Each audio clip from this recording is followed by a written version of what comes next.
Vamos gravar. Vamos lá. Página 13, regras de acentuação. Então, vamos ver como elas funcionam, tá? Então, nós temos primeiro as palavras agudas. Essas palavras são aquelas em que a última sílaba é forte e ela tem que acabar em vogal ou em duas consoantes, na consoante N ou na consoante S. Só nessas duas. E a última sílaba será forte. Em português, seriam as nossas oxítonas, tá bom? Aí eu dei o exemplo da palavra café, que ela é acentuada, ela termina na vogal E, né? Aí nós temos, por exemplo, inglês. Inglês termina na consoante S e ela também leva acento, tá bom? Ou com N, coração. Coração é uma palavra que termina com N, e aí então você acentua a letra O, que é a última sílaba, vai ser forte da palavra. Então, são 3 exemplos aí para vocês perceberem como que são as agudas em espanhol, tá bom? Aí embaixo a gente tem aqui as graves oleanas. Então, quando nós vamos falar de acentuação, nós contamos sempre de trás para frente. Então, a gente pega o finalzinho da palavra. As agudas são a última sílaba. As graves oleanas, a penúltima sílaba. Ela será a sílaba forte na palavra, tá bom? E quando ela é acentuada? Quando ela acabar nas outras consoantes. Então, não pode ser com final de vogal, nem final nas consoantes N e S, porque essa é a regra da outra acentuação que eu expliquei para vocês. Tá bom? Então, acabar em consoante L, R, qualquer consoante, ela será acentuada. Lembrando que a penúltima sílaba tem que ser forte para ela levar acento, tá bom? Aí, deixa eu ver se tem aqui alguns exemplos. Ó, caráter terminou na consoante R, então foi acentuada. Lápis, na Z, foi acentuada. Tórax, terminou em X, foi acentuado. Então, essas palavrinhas, vocês têm que ver a penúltima sílaba, se ela é forte. Opa, é forte. Como que é o final dela? Acaba em consoante? Acaba, beleza. Não é a consoante N nem a consoante S, então eu vou pôr o acento, tá bom? O outro caso são as palavras que a gente chama de esdrúxulas ou sobresdrúxulas. É aquela em que a antepenúltima sílaba é forte. Então, você contando de trás para frente. 1, 2, 3. Essa terceira sílaba, ela tem que ser forte. Neste caso, assim como em português, todas as palavras na qual a terceira sílaba de trás para frente for forte, levará acento, tá bom? Em português, nós dizemos são as proparoxítonas. E em espanhol, nós chamamos de esdrúxulas, né? Ou sobresdrúxulas. Então, por exemplo, música, médico, tá? Então, todas essas palavras na qual a terceira sílaba de trás para frente for forte, levará acento naquela sílaba. Ok, gente? Dúvida até aqui? Não.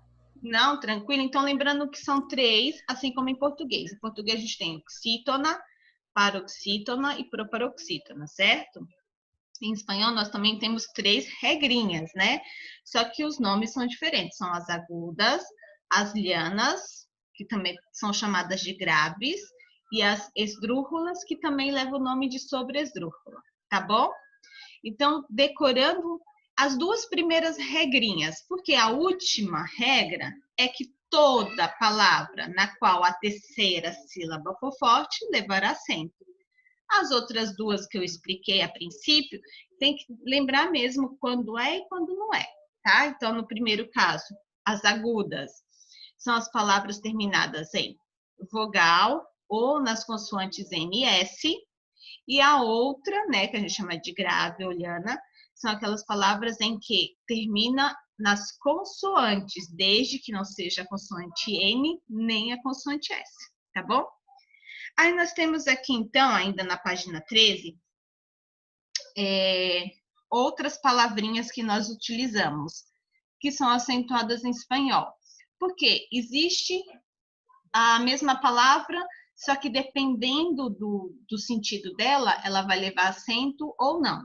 Então, existe duas palavras iguais em espanhol. Só que uma leva acento e a outra não. Aí a gente tem que ver como que ela é classificada para a gente colocar o acento ou não nessa palavra, tá bom? Então, nós temos aqui assim, ó, na letra A, tô na página 13. Em geral, as palavras monossilábicas de uma sílaba só, né? Não levam acento, ok? No entanto, às vezes, o acento se faz necessário para diferenciar essas palavrinhas monossilábicas, que têm apenas uma sílaba, porque elas são escritas da mesma forma, né? E aí precisam do acento para poder a gente saber exatamente quando usa uma e quando usa a outra, tá bom? E aí essa palavrinha, esse tipo de acentuação em espanhol é chamado de acentuação de diacrítico, ok? Não precisa lembrar do nome, não, porque a Pro não cobra isso. Mas vocês precisam saber que em espanhol, além dessas regrinhas de acentuação que eu passei para vocês agora há pouco, existe essa outra, na qual são duas palavras escritas igualmente, só que uma com acento e a outra não. E aí nós precisamos lembrar, saber por que uma levou o acento e por que a outra não. Isso é de acordo com a classificação dela, tá bom? Aí vocês têm aí a palavra aún. No primeiro caso, está incluso, de inclusive, né? E tem uma frase. Não se atreviu a hacerlo, ni aún lo intentou. Então, não se atreveu a fazê-lo e, inclusive, não tentou. Então, esse é um sem acento, tem essa ideia, né, de inclusive, de juntar, tá bom? Uma coisa com a outra. Abaixo, a palavra um leva acento, tem o sentido de todavia, é o nosso ainda em português. Aún no ha llegado ao Brasil, ainda não chegou ao Brasil, então esse aún aí tem esse significado, tá bom? Então, o primeiro, que não tem acento, né, gente? Tem a ideia de inclusive. E o outro de baixo, com acento, dá a ideia de ainda. Então, são duas coisas bem diferentes, tá bom? Temos a palavra de. No primeiro caso, o de não tem acento, é uma preposição, usamos bastante, né? Então, temos aqui, ó, camisa de lana. Então, uma camisa de lã, desculpa. Camisa de lã. Então, eu estou usando uma palavrinha para juntar camisa e lã e dar sentido a ela, uma preposição. O de baixo, que tem acento, é um verbo. No dê comida aos animais del zoológico. Não dê, do verbo dar, né?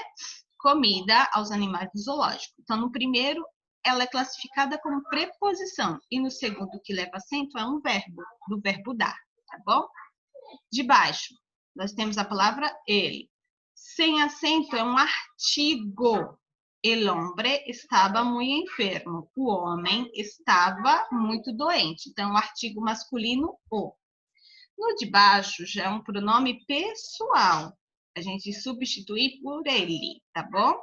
Ele não quer falar comigo. Ele não quer falar comigo. Então, pronome. Eu estou colocando essa palavrinha ele no lugar do nome da pessoa, tá?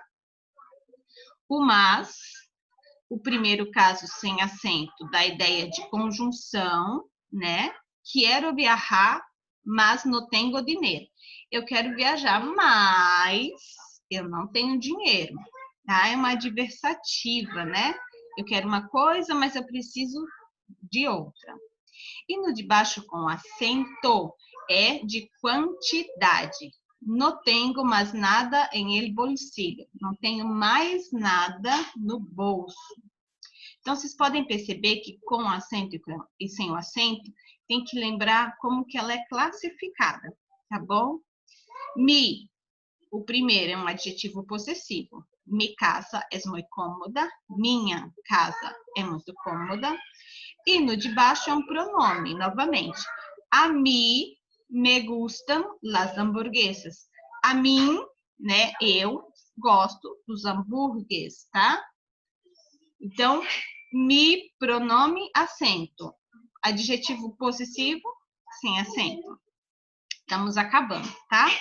O se, também é a mesma coisa, ó. Sem acento, dá ideia de pronome. Mis padres se casaram muy jóvenes. Meus pais se casaram muito jovens. E o outro se é um verbo, tá bom? No sé qué hacer com mi hijo. Não sei, então vem do verbo saber, o que fazer com meu filho. Se, no primeiro caso, é uma conjunção. No sé si quiero casar-me tan temprano. Então, aqui a gente tem não sei se eu quero me casar tão cedo. E no de baixo é um pronome. Percebam que na maioria dos casos são os pronomes acentuados. Não são todos, tá? Mas na maioria. Se, aí dá a ideia de pronome. Há momentos em que cada um deve pensar em si mesmo. Há momentos em que cada um deve pensar em si mesmo. Então, a pessoa deve pensar nela, tá bom? Próximo é o te. Ah, desculpa, tem mais um se aqui. Quase esquecendo. É quando você está afirmando alguma coisa. Se quero casar-me contigo. Então, é o se dizendo que você está afirmando, tá? E o último aqui é o te. Te também com ideia de pronome. Te quiero mucho. Te amo muito, te quero muito. Esse te aí, tá bom? Relacionado à pessoa. E o te com acento é um substantivo que a gente traduzindo é chá em português. Los ingleses tomam el té a las 5 de la tarde em ponto. Então, tem que lembrar a mesma regra aqui, gente. O que é cada um com acento ou sem? Infelizmente, é assim que funciona, né? Vocês têm o exercício 5, no qual vocês vão sublinhar. Tem sempre duas palavrinhas, uma com acento e outra sem acento. Vocês vão sublinhar aquela que se adequa melhor à frase. Então, leiam a frase e vejam qual que é a melhor opção. Começa aqui na página 13 e continua na página 14. Eu vou deixar vocês fazendo, enquanto eu vou ligar o computador da Vavá, que ela vai ter aula